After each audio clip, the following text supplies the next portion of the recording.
सभी साथियों को नमस्ते जी, जय श्री राम। आशा करता हूं आप सभी स्वस्थ होंगे, खुश होंगे। आज हम बात करेंगे गुलाम नबी आज़ाद, जो पहले कांग्रेसी नेता होते थे। उन्होंने एक बयान दिया है, पहले आप उस बयान को सुनिए। हमारे हिंदुस्तान में इस्लाम सिर्फ वैसे पूरा इस्लाम तो आया ही है 1500 साल पहले। हिंदू धर्म बहुत पुराना है, तो बाहर से आए होंगे 10-20, वो जब मुगलों के वक्त में उनकी फौज में थे। बाकी तो सब हिंदू से ही कन्वर्ट हुए हैं मुसलमान हिंदुस्तान में। और उसकी मिसाल हमारी कश्मीर में है। कश्मीर में कौन था 600 साल पहले मुसलमान? सब कश्मीरी पंडित थे, सब वही इस्लाम कर गए, बन गए। तो मैंने कहा सब इसी धर्म में पैदा हुए। इस बयान को लेकर बहुत ही चर्चाएं हमारे देश में हो रही हैं। घमासान मचा हुआ है, कोई ठीक बता रहा है, कोई गलत बता रहा है, कोई राजनीति रूप दे रहा है। लेकिन हम इस जो बयान दिया है इसकी आज विस्तार से चर्चा करेंगे। उन्होंने अपने बयान में जो मुख्य बातें बताई हैं उसमें उन्होंने बताया है कि कश्मीर में 600 वर्ष पहले कोई भी मुसलमान नहीं था। हम सभी कश्मीरी पंडित होते थे, और जो मुसलमान जो मत संप्रदाय चला है वो लगभग 1500 वर्ष पुराना है, और हिंदू धर्म बहुत पुराना है। तो इस चीज़ को लेकर ही घमासान मचा हुआ है। जो उन्होंने सत्यता बोली है, सत्य बोली है, वो बहुत सारे लोगों को पच नहीं रही है, बहुत सारे लोगों को समझ में नहीं आ रही है। लेकिन मैं इस चीज़ को स्पष्ट कर देना चाहता हूँ, यह बता देना चाहता हूँ कि जो भी उन्होंने बोला है वो वास्तव में सत्य है।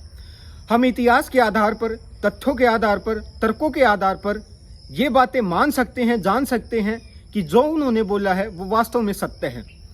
इस्लाम धर्म लगभग 1450 वर्षों पहले इस समाज में, देश में आया है, जहाँ पर भी अरब से शुरू हुआ था।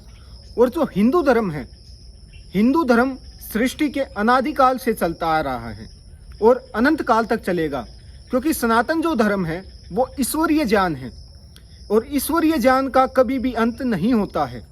और जो ये बाकी के धर्म, मत, संप्रदाय चलाए गए हैं, ये किसी न किसी विशेष व्यक्ति के द्वारा चलाए गए हैं। इसमें से कोई 1500 वर्ष पुराना है, कोई 2000 वर्ष पुराना है, कोई 3000 वर्ष पुराना है, और कोई 4000 वर्ष पुराना है। इससे पुराना कोई भी मत संप्रदाय नहीं है। और जो एक गलत फहमी ये लोग रखते हैं कि ये अन्य भी धर्म है, तो मैं उनको बता देना चाहता हूँ कि किसी विशेष व्यक्ति के द्वारा चलाया गया कोई भी मत संप्रदाय कभी धर्म नहीं हो सकता। वो केवल मत संप्रदाय ही होता है।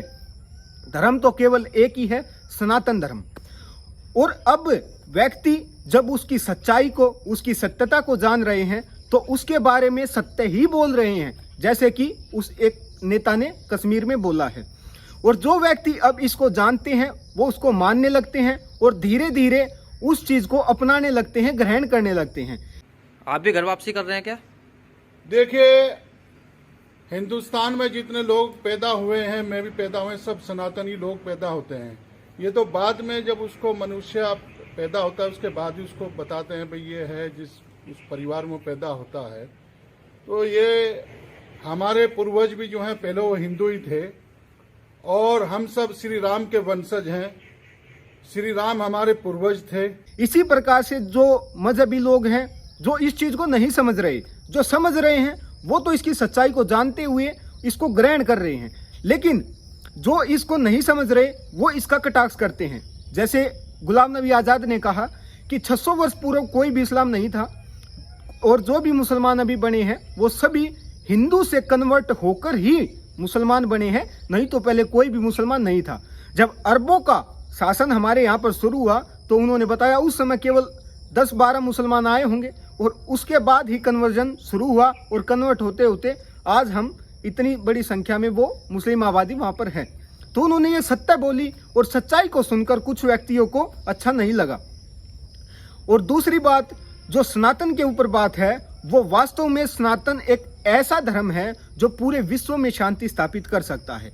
ये चीज प्रत्येक व्यक्ति धीरे धीरे समझता जा रहा है और सनातन की तरफ बढ़ रहा है। सनातन अपनी जड़ों को धीरे धीरे मजबूत करता जा रहा है। जो सनातन एक समय में थोड़ा कमजोर हो गया था, लेकिन अब जब सनातन की सच्चाई व्यक्तियों तक पहुंच रही है तो व्यक्ति उसकी सच्चाई को ग्रहण करते हुए और उसको मानते हैं, उसको जानते हैं, उसको धारण करते हैं, और वापिस जो चीजें उन पर थोपी गई थी, जो मजहब ग्रंथ उन पर थोपे गए थे, जो पंथ संप्रदाय उन पर थोपे गए थे, उनको छोड़ते हुए और वो अपनी जड़ों से जुड़ रहे हैं। जिस प्रकार से वो पहले उनके पूर्वज जो सनातनी होते थे, अब वो खुद भी उसी रास्ते पर चल रहे हैं, उसी को धारण कर रहे हैं। और मैं आशा करता हूं, प्रार्थना करता हूं, निवेदन करता हूं कि जो व्यक्ति इस चीज को नहीं समझ पा रहे हैं, एक बार आप थोड़ी कोशिश कीजिए, थोड़ा इतिहास उठाकर देखिए, थोड़ा अपने पूर्वजों के बारे में पढ़िए, तो आपको वास्तव में जो ये सच्चाई है इसका पता चलेगा और आप इसे ग्रहण करेंगे, क्योंकि सनातन ही सच है। सनातन से ही शांति स्थापित हो सकती है। सनातन जो है वो पूरे विश्व में शांति स्थापित कर सकता है, अन्यथा कोई मजहब, पंथ, संप्रदाय कोई भी पूरे विश्व में शांति स्थापित नहीं कर सकता, कहीं भी शांति स्थापित नहीं कर सकता। तो जो व्यक्ति इसके प्रति थोड़े से विचारशील नहीं है, वो इस पर विचार कीजिए। जब आप इस पर विचार करेंगे, जब इसकी सत्यता को जानेंगे, तो आप स्वयं इसको ग्रहण करेंगे, जैसे कि हम उस कश्मीर के एक नेता ने उस चीज को ग्रहण किया है। तो मैं आशा करता हूं कि आप भी इसकी सच्चाई को जानेंगे, स्वीकार करेंगे और अपनी जड़ों को मजबूत करेंगे। जिस प्रकार सनातन अपनी जड़ें फैलाता जा रहा है, सनातन बढ़ता जा रहा है, वो आपके लिए, हमारे लिए बहुत ही गर्व की बात है, क्योंकि सनातन से ही शांति स्थापित होगी।